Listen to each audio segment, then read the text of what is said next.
The initiative behind the AX-1 mission belongs, of course, to Axiom Space. Axiom is one of the leading companies in the world in accessible human mission space flights and are working on the first commercial space station. As Eitan said in his opening remarks, Rakia Mission is setting off for new adventures, and as in AX-1, we need good partners with us, and I'm happy to announce a new collaboration between Rakia Mission and Axiom Space, a collaboration that will be dedicated and is dedicated to promoting Israeli activities on board the ISS, lowering the existing barriers and opening access to space for industry and academia. Following our vision that there is no dream beyond reach, we believe that this partnership will continue and the vast impact achieved on AX-1 and inspire many more dreamers, educators, artists, and researchers. Please welcome Mr. Chrisitan Maender, Executive Vice President in Space Solutions, Axiom Space, please.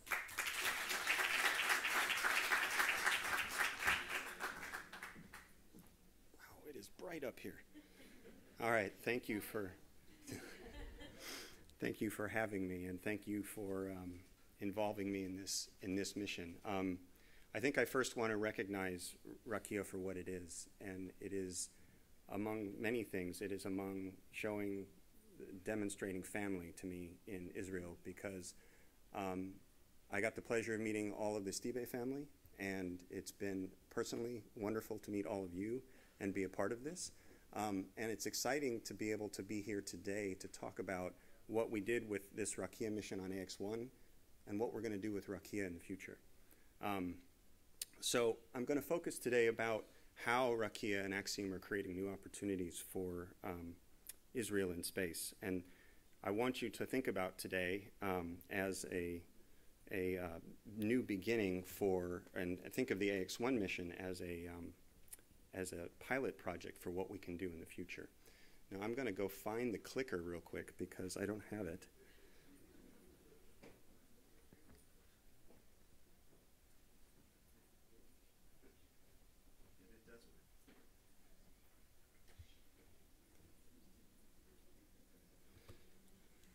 Okay.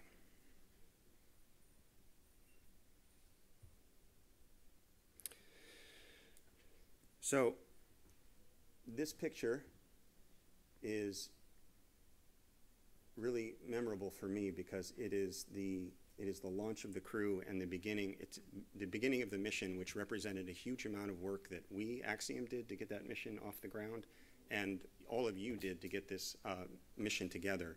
I remember, as an anecdotal story, when we first met Eitan, and Eitan asked the Ramon Foundation to come in and help put this mission together, and I was talking with Ron and with Melody and with Eliran, and they told me the size of the project that they wanted to accomplish, and I said, no, I really think this dream is too big.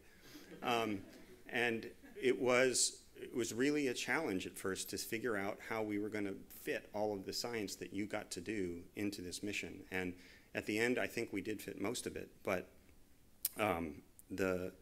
the point I'm making is that it was an amazing collaboration between the Stibe family, the Ramon Foundation, and the Israeli Space Agency that really enabled this project. And it was something that we transformed in Axiom into believers in what we could do. And I think we're really proud of what we have accomplished with all of you today.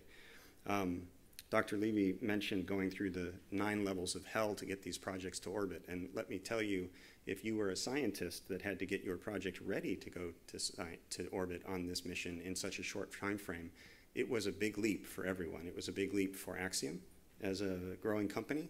It was a big leap for NASA to swallow that many experiments that fast in a 10-day mission. But everyone, including the agency, really stepped up to the challenge. And Chrissy talked to you about all the learnings that they got out of it and all the things that we learned how to do better together. And AX-1 for us wasn't just about Rakia. It was about creating lessons for us, teaching us lessons about how we were going to operate our space station in the future. So I'm going to talk to you a little bit about that as we go forward here, and how we're going to do an Axiom station and what we're going to be able to do with it. So we do more. This is just a reminder of all the places that we were. with training the crew and all the work that they did to get to it, ready to fly, and then arrival on space station. And the best part about what we're doing with Rakia today is that because this is just, as I said, a pathfinder to what we're going to be able to do tomorrow. So as a company, our vision has always been a thriving home in space that benefits every human everywhere.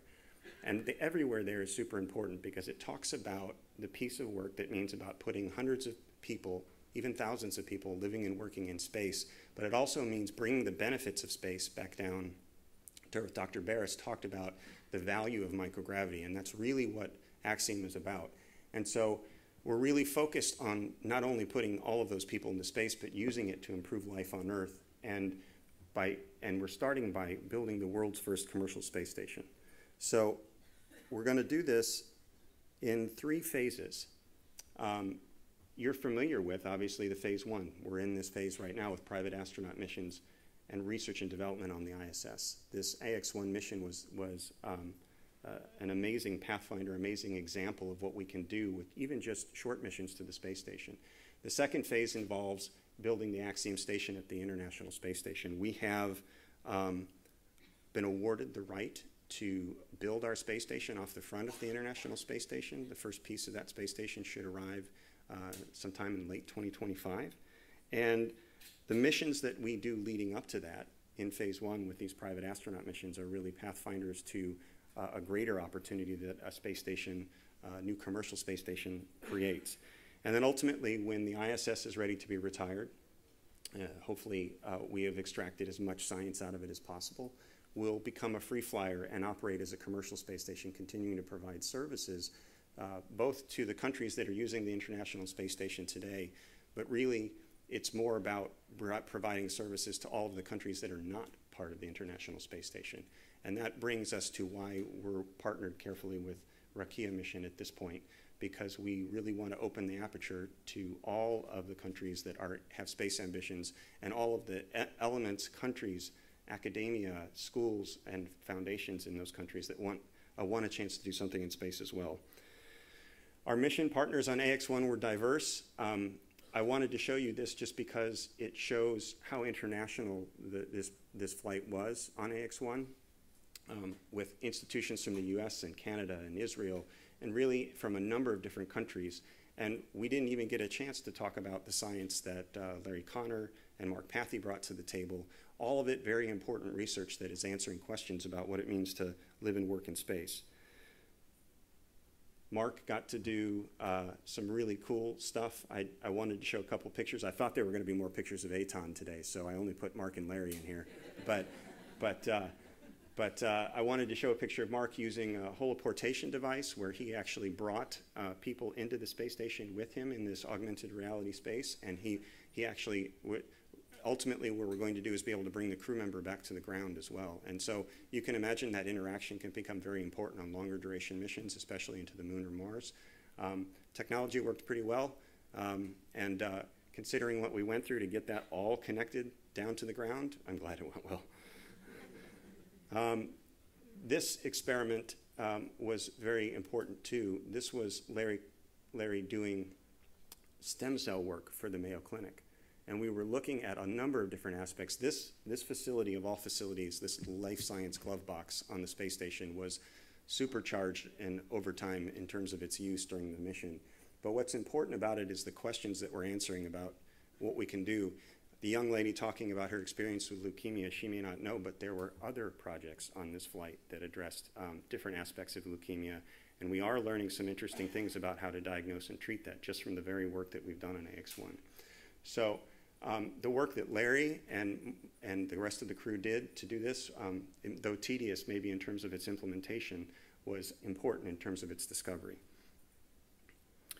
So what's the next phase for Axiom and for the partners that we have with Axiom? We're building the space station kind of in a stepwise fashion. The first module will attach to the space station. It's a habitat module that'll allow us to do both science and house crew.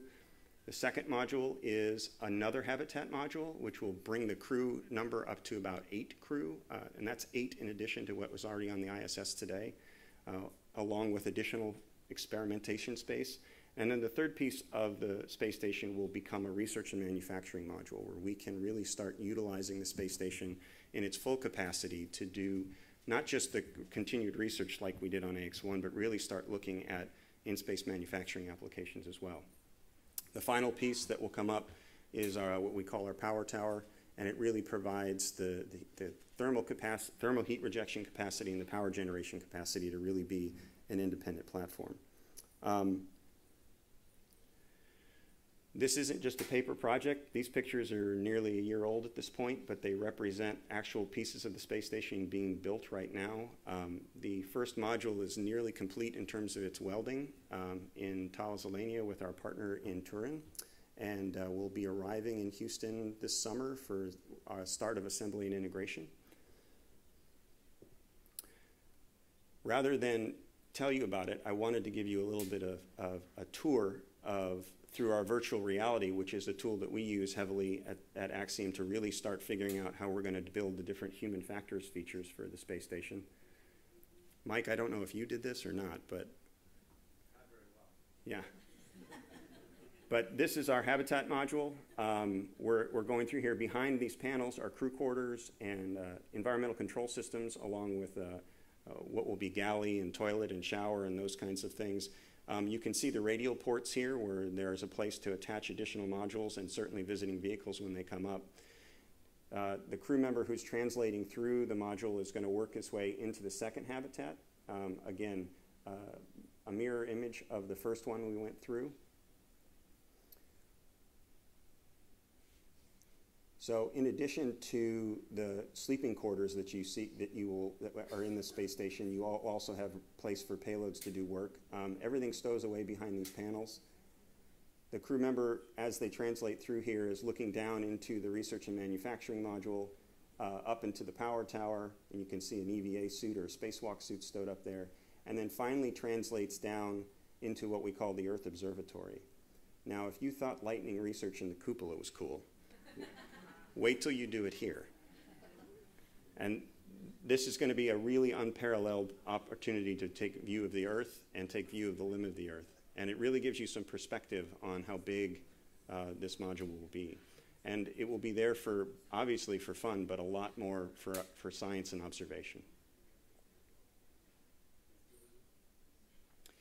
So we come to the point where we talk about what we're doing together. And I think I've got some notes from this because it is important to talk about kind of what we are going to do. So Israel, through Axiom Space's relationship with Rakia, is going to build economic and scientific opportunity for the country of Israel and the companies in their space ecosystem. Axiom Space's newly signed agreement with Rakia is going to power the transformation of low Earth orbit into a global space marketplace. The point here is we're really trying to create access beyond the partners of the International Space Station and bring the whole of countries into access space. This agreement's really a fusion of critical capabilities. It brings all the knowledge here in the room and all of the knowledge in the country together. That brings that expertise together with the services that Axiom provides to provide new opportunities in space. And it's an agreement that's really based on collaboration, where we're going to share a lot of data that help. We will take the advancements that we know of that are being done in the space profile today, share them with Israel, bring them back, and let Israel add building blocks to all that so together we can build a future together. So I think the focus here, and I think hopefully Eitan can share more about it, is that we're really committed to working together to build a better life on Earth, and that really speaks to the mission of our company. So thank you. So let's talk about the opportunities that this partnership starts to create. Research is super important, but it's not just about research. It's not just the only opportunity that this creates. A commercial space station creates opportunities for government agencies, including the Israeli Space Agency.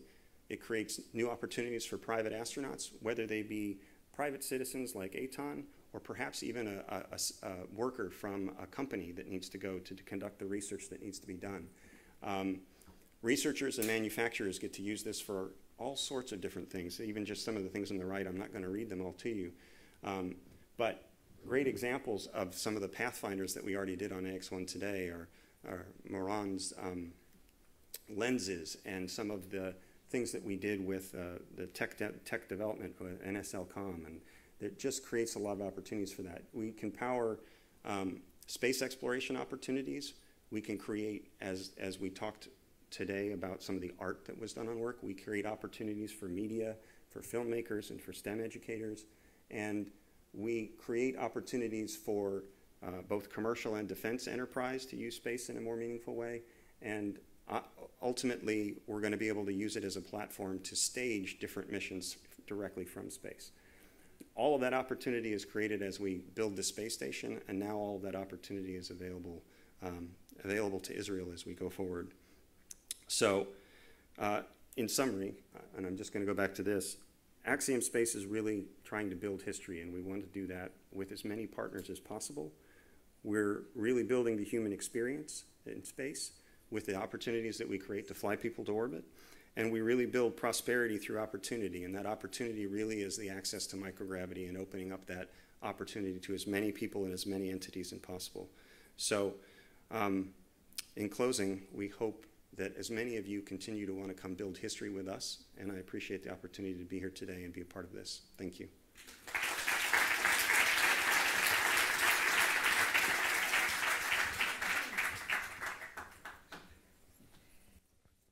Thank you, Christian. It sounds interesting and exciting, the new collaboration. We're getting close to the end of this conference, and for some closing words, I'd like to invite to the stage the chairperson of Rakia's scientific committee, Inbal, Kreiss, please.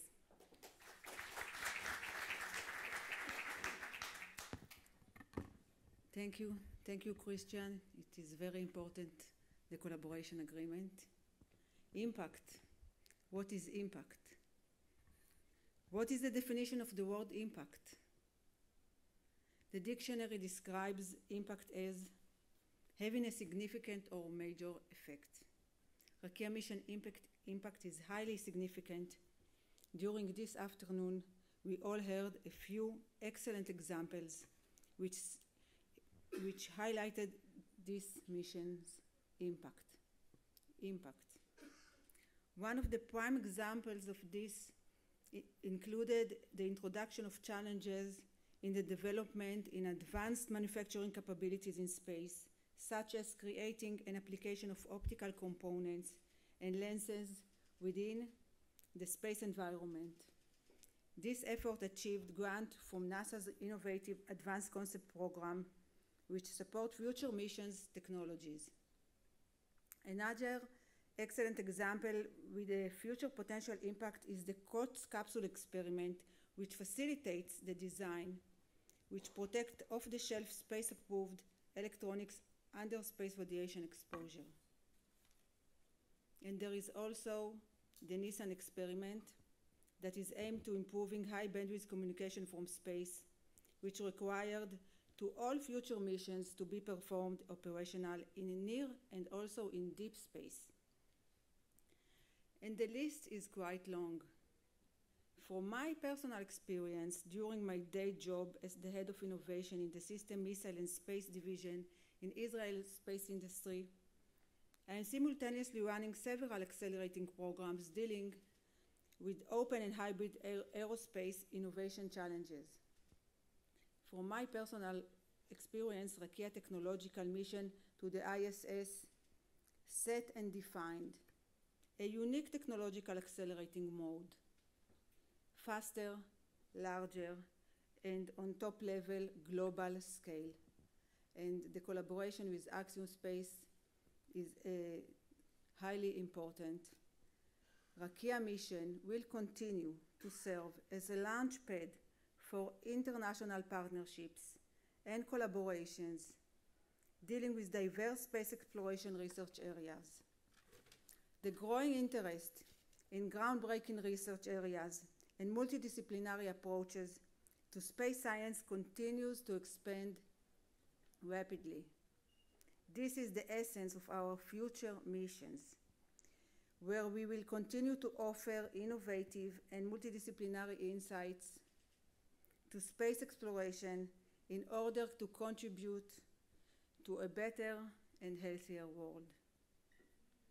There are no limits to what we can create and what we can build together. Looking forward to our next inspirational chapter. Rakia, there is no dream that is beyond our reach. Thank you.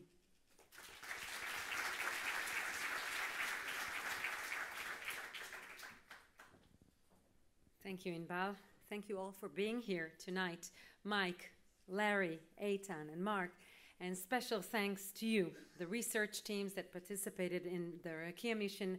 We had the time only for a handful of experiments to present today, but we're eager to hear more outcomes and the contribution of all of you. You're more than welcome to join us downstairs for drinks and light dinner. And remember, there is no dream beyond reach. Thank you. Good night.